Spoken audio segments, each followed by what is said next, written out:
The year is 1486. Spain stands at a turning point. The royal court of Ferdinand II of Aragon and Isabella I of Castile is still shaking from years of war. The Reconquista, the long crusade to drive the Moors out of Iberia, is nearing its end. Granada, the last Muslim stronghold, lies wounded but not yet fallen. The banners of Castile and Aragon wave over a land exhausted by centuries of battle and desperate for rebirth. Into this storm of ambition and faith walks a man with a vision so absurd, so impossible, that most dismiss him as mad. His name, Cristobal Colon, known to history as Christopher Columbus. He arrives in Spain, penniless, sunburned, and clutching maps that few can understand. He speaks of reaching Asia by sailing west, across what scholars call the Ocean Sea. A shortcut to gold, spices, and glory, if only someone would believe him.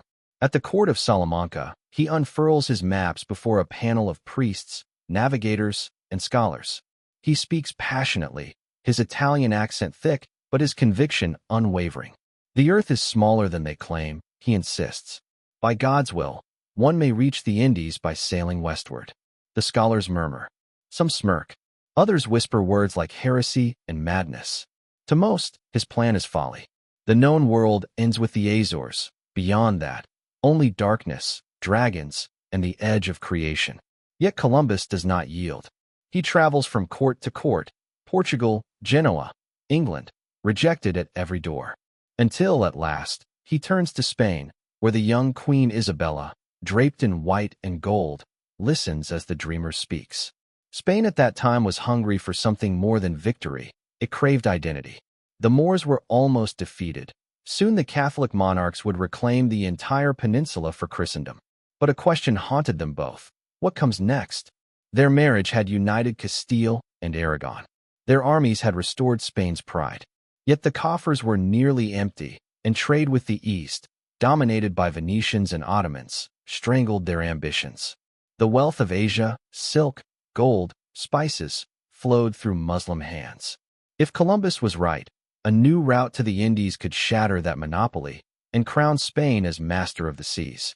In the corridors of the Alhambra Palace, whispers begin to stir.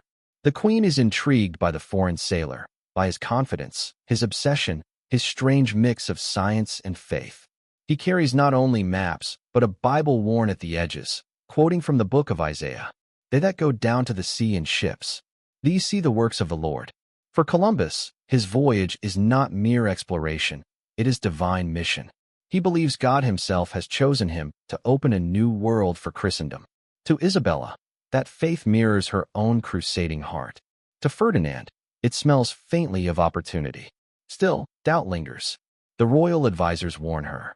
He is an adventurer, Your Majesty, not a scientist. He asks for ships, gold, and titles fit for a prince. He promises Asia and may return with only waves. Isabella hesitates. The treasury is drained by the war in Granada. The church presses for funds to rebuild holy sites. Every coin counts. Columbus waits. For 6 long years, he writes letters, petitions, and prayers. He moves between monasteries and courts, surviving on the generosity of monks. But he never stops dreaming. And then, Granada falls. The banners of Castile rise over the Alhambra. The last Moorish king, Boabdil, surrenders his city in tears. Spain is reborn as a united Christian kingdom. And with that victory, a window opens. In the spring of 1492, Queen Isabella calls him back. Her voice, calm and measured, cuts through the murmurs of the court. We will hear the Genoese once more. Before her throne, Columbus kneels. He speaks of routes, stars, and God's plan. He speaks of riches for Spain and souls for heaven. And this time, something changes. Ferdinand sees an opportunity to rival Portugal's growing empire. Isabella sees divine destiny. Together, they decide. In the name of Christ and Spain, she declares, we shall give him his ships. The dream becomes a mission. The mission becomes history. As Columbus leaves the court that day, the sun sinks over Granada, its last rays touching the red walls of the Alhambra. The Moors are gone. Spain stands victorious. And beyond the western sea, destiny waits. The royal decision was made, but it was not without risk. When Queen Isabella of Castile and King Ferdinand of Aragon agreed to fund Christopher Columbus, it was not because they fully believed him. It was because they could not afford not to. Spain in 1492 was standing on the edge of triumph and desperation. The long Reconquista had emptied the royal treasury. Armies needed payment, cities needed rebuilding, and the clergy demanded gold to restore the churches ruined by war. Every coin, every ship, every man counted. And yet here was this foreign sailor, an Italian from Genoa, demanding 3 ships, full supplies, a lifetime pension, and noble titles for himself and his heirs. He was not modest in his ambition. He wanted to be called Admiral of the Ocean Sea, Viceroy of all the lands he would find. A man who owned nothing but his maps now dreamed of being equal to kings. The court's advisors were horrified. "Majesties, this is madness," warned Luis de Santangel, the royal treasurer. "He promises gold beyond the sea, but the sea may take it all before he returns." But Santangel, though cautious, also saw what few others did, a gambler's chance. He whispered privately to the queen, "If he fails, we lose little. But if he succeeds, Spain will win the world." It was a calculation born of vision and exhaustion. Spain's neighbors were already racing for riches. Portugal, under King João II, had sent ships around Africa to reach India. Each new voyage returned with cargo worth more than kingdoms. Spain had no choice but to join or be left behind. And so, in April 1492, in the town of Santa Fe, the royal agreement was sealed. A document known as the Capitulations of Santa Fe granted Columbus his demands: 3 ships, crew and supplies, and the promise of unimaginable rewards if he found the route he claimed existed. He kissed Isabella's hand and vowed to carry the cross and the flag of Spain to the farthest edges of the earth. His dream had become the crown's gamble. But even now, the venture was fragile. The money didn't come from royal gold, not directly. It was borrowed. Luis de Santangel, moved by faith or foresight, advanced the funds himself, 1.14 million maravedis, enough to arm and crew 3 small vessels. A fraction of Spain's fortune, yet enough to change history. By the summer of 1492, the expedition began to take shape. 3 ships assembled in the port of Palos de la Frontera. The Nina, small and swift. The Pinta, agile and strong. And the Santa Maria, a broad, heavy vessel fit for command. They were not mighty galleons, but coastal caravels, fragile against storms, better suited for the Mediterranean than the vast, unknown ocean. Their crews were not noble sailors, but convicts, fishermen, and adventurers promised pardon or pay. Some joined for glory, others because they had nothing left to lose. At the head of them stood Columbus, a man both inspired and haunted. He carried not only charts and compasses, but also the book of Revelation, seeing himself as a chosen messenger. He believed his voyage was part of divine prophecy, to bring the gospel to new lands, and wealth to Christendom before the end of days. To him, gold and faith were not separate dreams, but the same destiny. As the sun rose over Palos on August 3, 1492, the harbor filled with cries of farewell. The wind lifted the red and gold flag of Castile and Aragon, the first time that united Spain had ever launched a fleet beyond the known world.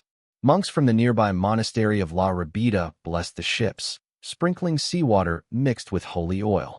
Columbus stood at the bow of the Santa Maria, his gaze fixed westward. "In God's name," he whispered, "we sail for the Indies." The crowd watched as the 3 ships slipped into the horizon, their sails shrinking until they vanished into the mist, swallowed by the Atlantic. For most who saw them go, it felt like the last they would ever hear of Columbus. Even the sailors muttered prayers under their breath, fearing they had sailed off the edge of the earth. No one knew that in that moment, the course of human history was changing, one fragile wooden plank at a time. Behind them, Spain rejoiced in victory. Granada was theirs. The Moors had fallen. The royal court dreamed of glory, trade, and salvation. And somewhere across the endless sea, a man they barely trusted was about to rewrite the boundaries of the world. The 3 ships drift west into the unknown. August 1492. The Atlantic stretches endlessly ahead, a silver void beneath a burning sky. For the men of the Nina, Pinta, and Santa Maria, the edge of the world feels close enough to touch. Every wave carries rumor. Every gust of wind whispers doubt. The first weeks are calm. The men sing and repair sails. They chart the stars at night, using astrolabes and cross staffs, measuring altitudes with hands rough from rope. But as the familiar winds of the coast fade, the ocean deepens, darker, heavier, alive. The smell of land disappears. The compass begins to wander. Even the stars seem to shift. Whispers spread across the decks. Some say the compass needles are bewitched, that the sky itself is changing. Others swear the sea is alive, breathing under their ships. Columbus stands firm at the helm, eyes fixed west. He tells them it's the hand of God guiding their way. But in the dark of night, when the waves beat against the hull, even he feels the fear, the weight of the ocean pressing like judgment. The sailors count the days. 10, 20, 30. No land. Only the endless sea, the same color as their doubts. By early September, the wind dies. The sails hang limp. The ships drift, trapped under a sun that burns without mercy. Water barrels grow stale. Food rots. The men begin to whisper of turning back. They curse Columbus in their sleep. "We are lost," one murmurs. "He's led us to our graves." But Columbus is relentless. He records every day in his log, not only the distance sailed, but the distance he tells the crew they've sailed. He lies to keep them calm, subtracting miles from the truth. He becomes both navigator and deceiver, balancing faith and fear. Then, a miracle. On September 14th, they see something strange, flocks of birds flying westward. A sign of land. The crew cheers, their spirits lifted. But days pass, no land. Only waves. Tension mounts again. By early October, mutiny brews. The captains of the Nina and Pinta confront Columbus. They demand to turn back. Columbus pleads for 3 more days. "If by the 3rd day we see nothing," he says, "we return." He prays through the night. The sea moans. The wind shifts. And then, on October 11th, 1492, just before midnight, a cry pierces the dark. "Tierra! Tierra! Land!" The lookout on the Pinta, Rodrigo de Triana, has seen it. A faint glow on the horizon. A shoreline. After 71 days at sea, they have reached the other side of the world. The men weep, shout, and fall to their knees. Some pray. Others laugh like madmen. The bells ring from all 3 ships. Columbus drops to the deck, clutching his crucifix.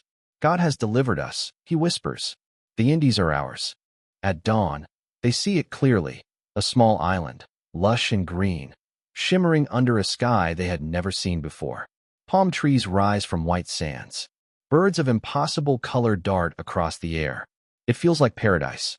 Columbus orders the boats lowered. He steps into the shallows, carrying the banner of Spain in one hand and a sword in the other. He kisses the sand, raises the cross, and declares in solemn voice, "In the name of our sovereigns, Ferdinand and Isabella, and by the grace of Almighty God, I take possession of this land." The natives, brown-skinned and curious, watch from the trees. They wear gold trinkets and smile shyly, unaware that history itself is landing on their shores. To Columbus, this is proof. They must be near the Indies, where riches await. To the people who live there, it is the beginning of something they cannot yet imagine. Columbus names the island San Salvador. He records every detail in his journal: the water, the trees, the people, their ornaments. He notes their friendliness, their innocence, their lack of weapons. And in the same breath, he writes, "They would make fine servants." The dream of discovery has become a seed of empire. As the ships sail from island to island, Cuba, Hispaniola, and beyond, Columbus's belief grows into conviction. He is certain he has reached the fringes of Asia. Gold glitters in his mind like salvation. Each beach he steps upon feels closer to destiny. Each cross he plants feels like triumph. Back in Spain, the royal court waits. Months pass. No word. Whispers begin that the fleet is lost. But then, in March 1493, the Nina returns, battered, salt-stained, but triumphant. Columbus steps ashore in Palos, draped in a cloak gifted by the islanders. He carries parrots, strange fruits, and a few native men taken as proof. The bells ring. The crowds cheer. Spain believes a miracle has happened. And in that belief, the age of discovery and conquest truly begins. When Christopher Columbus stood once more before the thrones of Ferdinand and Isabella, he was not a desperate dreamer anymore. He was a man returned from the unknown, a living legend. The Queen rose to greet him as he entered the royal hall in Barcelona, the courtiers falling silent. He knelt, holding a golden bowl filled with exotic fruits, colorful parrots fluttering overhead, and strange men from across the sea who bowed to their new sovereigns. Columbus spoke not as a sailor, but as a prophet. "Your Majesties," he declared, "the Lord has granted you new lands, rich beyond measure, and countless souls eager to receive Christ." The room erupted in awe. The church saw salvation. The crown saw empire. That day, Spain's destiny changed forever. The Catholic monarchs, still flushed from victory in Granada, now saw the entire world within their reach. Columbus's voyage, small as it was, gave them something Portugal already had, a key to the unknown. If he was right, Spain could bypass the Muslim and Venetian trade routes and claim Asia's riches for itself. If he was wrong, they still held new islands, new lands, new peoples, and new glory for Christendom. Within months, Pope Alexander VI issued a papal decree, the Intertwined. It granted Spain dominion over all newly discovered lands west of a line drawn through the Atlantic, leaving the east to Portugal. 2 kingdoms, 2 oceans, 1 world divided by faith and greed. Thus was born the Treaty of Tordesillas, the first great geopolitical division of the modern age. The Pope's signature turned Columbus's discovery into holy conquest. It baptized ambition. Spain erupted with excitement. Explorers, merchants, and nobles all clamored for a place in the next voyage. The docks of Cadiz and Seville teemed with carpenters hammering new ships, sailors bargaining for wages, priests preparing crosses and rosaries. In every tavern, the same phrase was whispered: El Nuevo Mundo, the New World. But for Columbus, the glory was not enough. He had promised gold, and gold had not yet come. He returned to Hispaniola in 1493 with 17 ships and more than 1,200 men, soldiers, settlers, friars, and fortune-seekers. It was no longer exploration. It was colonization. The fleet crossed the Atlantic swiftly, following the same winds that had once carried him alone into uncertainty. This time, he came not as a visionary, but as a governor. He carried royal decrees, iron chains, and the weight of Spain's expectations. The monarchs wanted results, wealth, converts, and dominion. At first, the islands welcomed him. The natives, the Taino people, traded food, cotton, and gold trinkets for glass beads and bells. But soon, kindness turned to fear. The Spaniards built forts, demanded labor, and searched every stream and river for gold that did not exist in the quantities they dreamed. Diseases began to spread. The paradise of San Salvador turned to dust under the boots of empire. Columbus, consumed by pressure, grew harsh. He enslaved those who resisted, punished rebellion with fire and iron. The man who once spoke of divine destiny became the instrument of Spain's greed. He sent ships back filled with small sacks of gold and chained prisoners. Evidence of profit, proof of progress. In the royal court, the spectacle dazzled. In the islands, it destroyed. But Ferdinand and Isabella, though devout, were pragmatic. They saw beyond faith. They saw trade routes, ports, resources, a future where Spain could rival the East. Each ship that sailed westward was not only a mission of faith, but an investment of empire. Gold, glory, and God, they said, 3 pillars of a new world order. The monarchs themselves were a mirror of their age. Ferdinand, the strategist, cold and shrewd. Isabella, the crusader, guided by faith but sharpened by ambition. Together, they turned discovery into doctrine. The cross and the crown would sail together, and wherever one landed, the other would follow. In 1496, Columbus returned once again to Spain, this time weary and scarred. The settlers in Hispaniola had rebelled. The search for gold had turned to violence and despair. But still, he brought back tales of larger lands beyond, of rivers wider than the sky, of civilizations rich in metal and mystery. Isabella listened in silence. Her faith in him wavered, but her faith in Spain did not. If Asia lay just beyond those islands, they would find it, with or without the man who first promised the way. And so, Spain's gaze turned permanently westward. From a desperate dream born in the ashes of war, a new empire began to rise, one that would shape the world for centuries. As Columbus sailed once more toward his fading horizon, the royal banners of Castile and Aragon fluttered in every Spanish port. The dream of one man had become the mission of a nation, and beyond the sea, across lands yet unseen, millions of lives waited to be changed forever. By the dawn of the 16th century, Spain stood transformed. What began as a gamble on one man's dream had become a holy empire in motion. The red and gold banners of Castile and Aragon now waved over the Caribbean.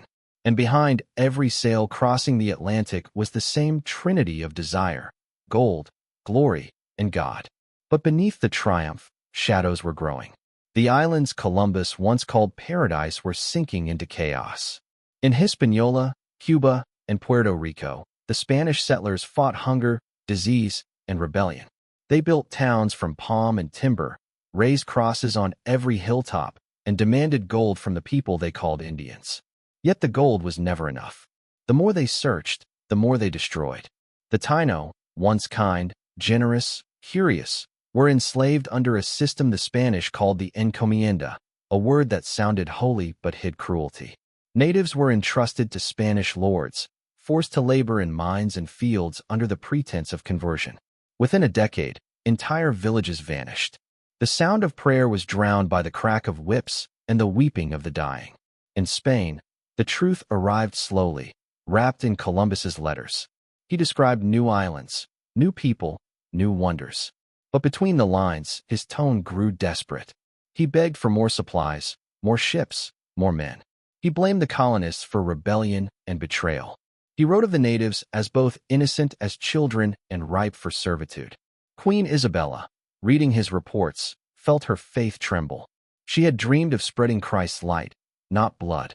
She summoned theologians to debate. Are these souls human as we are? And for the first time, Europe questioned the nature of conquest. But the gold kept coming, small at first, then larger. And gold, like sin, silences doubt. Columbus himself began to fall. Rumors spread of tyranny and greed. Settlers accused him of cruelty and corruption. In 1500, Spanish officials arrested him in chains and sent him back to Spain. He walked into the royal court not as a hero, but as a broken man, wrists scarred, eyes hollow.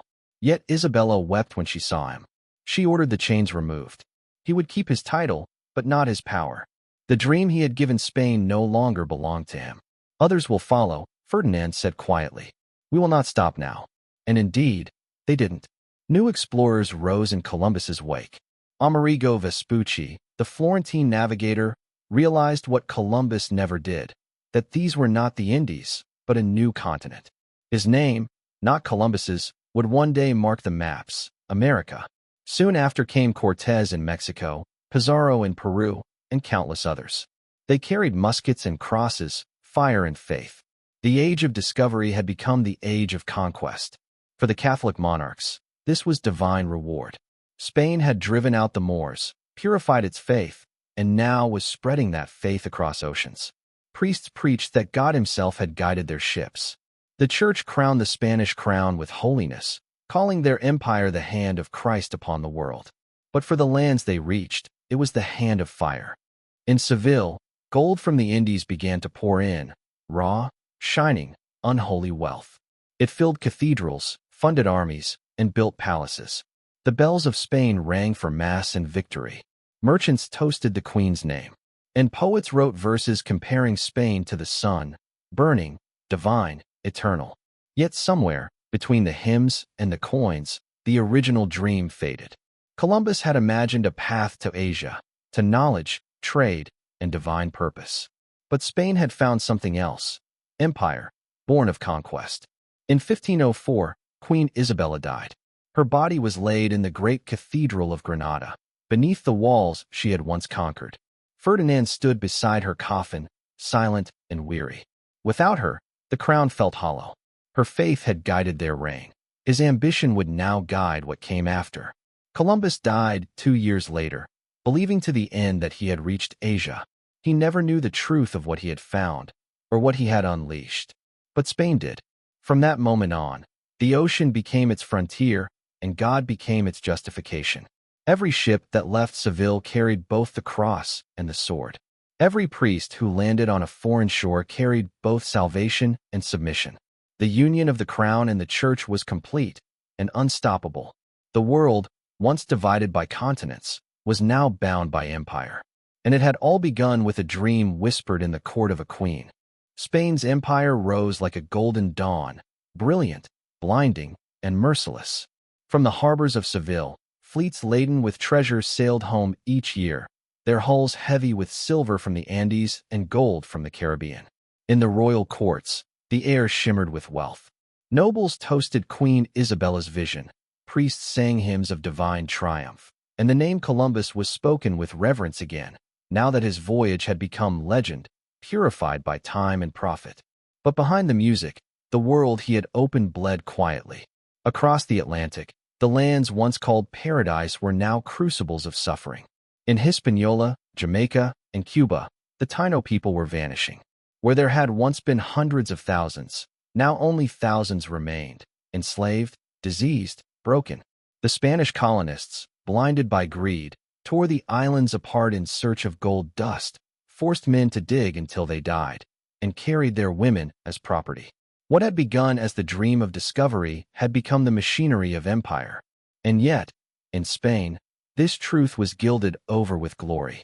The Casa de Contratación, the royal house of trade in Seville, recorded ships arriving with crates of jewels, pearls, cocoa, and spices. Church bells rang with every arrival, as if salvation itself had docked at the port. Spain believed it had found heaven across the sea, but it was heaven built on bones. In the cathedrals of Toledo and Granada, sermons praised the Catholic monarchs as God's chosen rulers.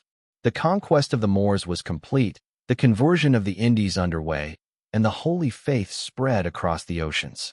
To the church, it was providence. To the crown, it was profit. To the world, it was power. The irony was cruel. The very voyage meant to find Asia's riches had instead created a new continent of suffering and opportunity. And through that discovery, Spain had become the richest nation on earth. But gold, like the sea, devours all who depend on it. Within a generation, Spain's streets gleamed with luxury, silks, ivory, perfumes from the east. Yet its people grew poorer. The floods of silver drove inflation so high that even nobles struggled to pay their debts. The wealth of the New World did not lift Spain. It corrupted it. It fed wars, bribed priests, and blinded rulers. The queen who had dreamed of glory was gone. The king who had conquered Granada soon followed.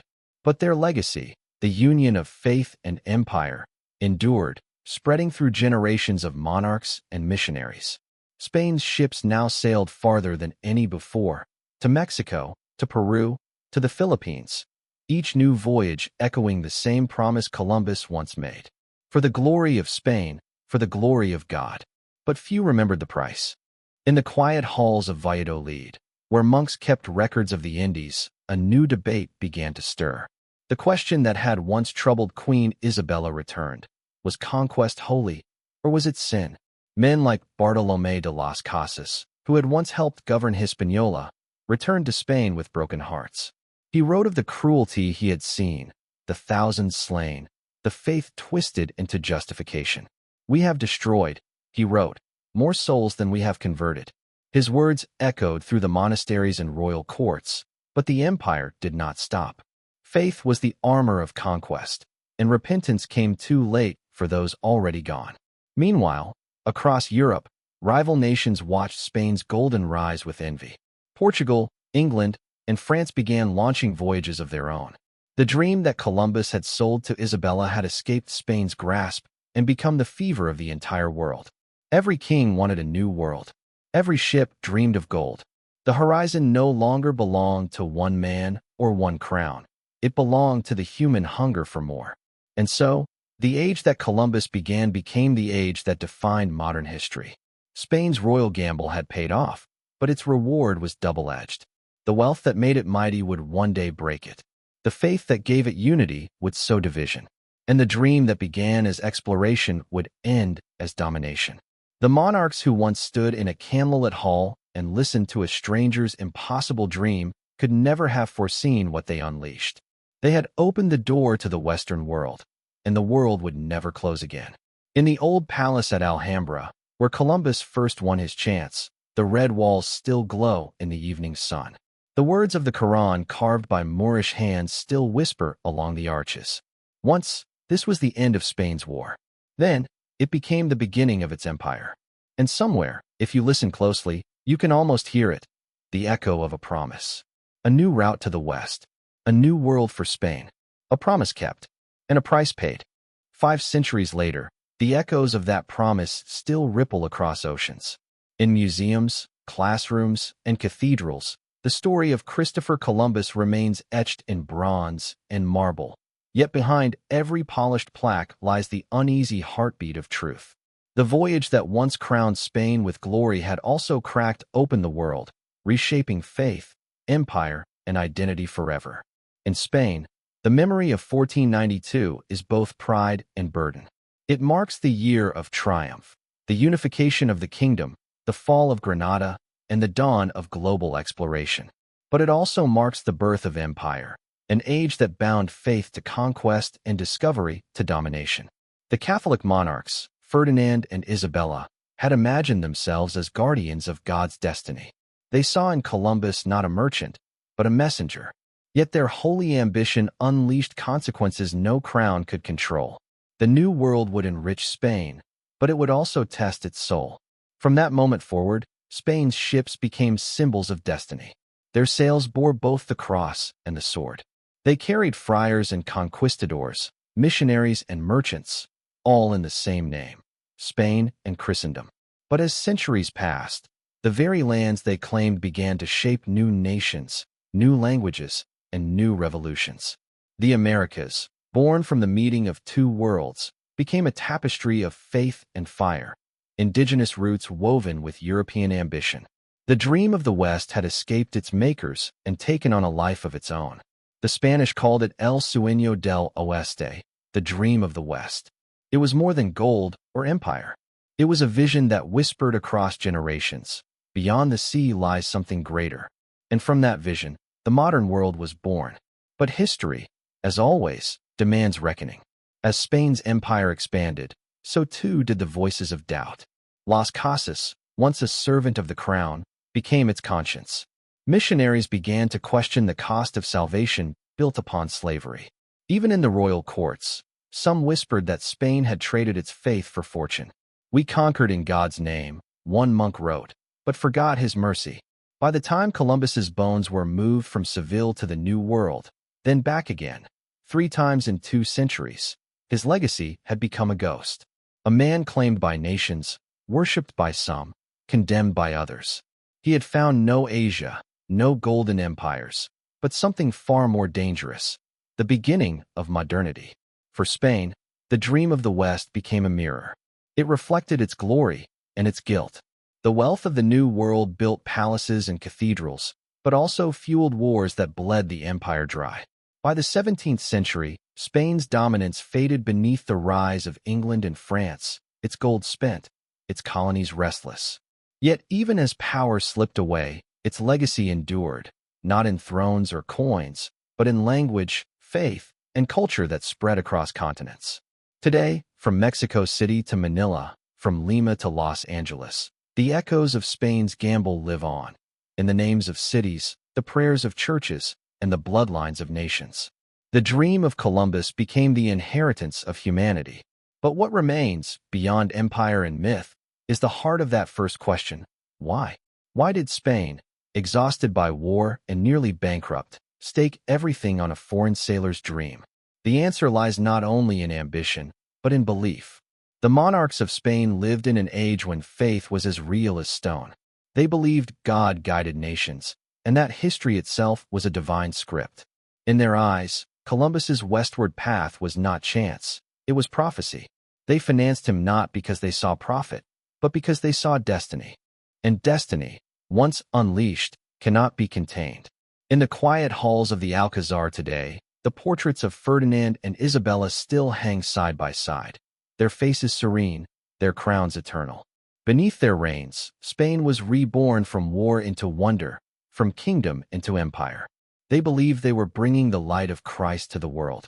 And perhaps, in their own time, they did. But that same light also cast the longest shadow. The voyage of 1492 remains a paradox, the moment when faith became exploration and exploration became empire. It was the spark that ignited the modern world, a world built upon discovery, conquest, and the eternal human hunger to reach beyond the horizon. Columbus had once written, "The sea will grant each man new hope, and sleep will bring dreams of home."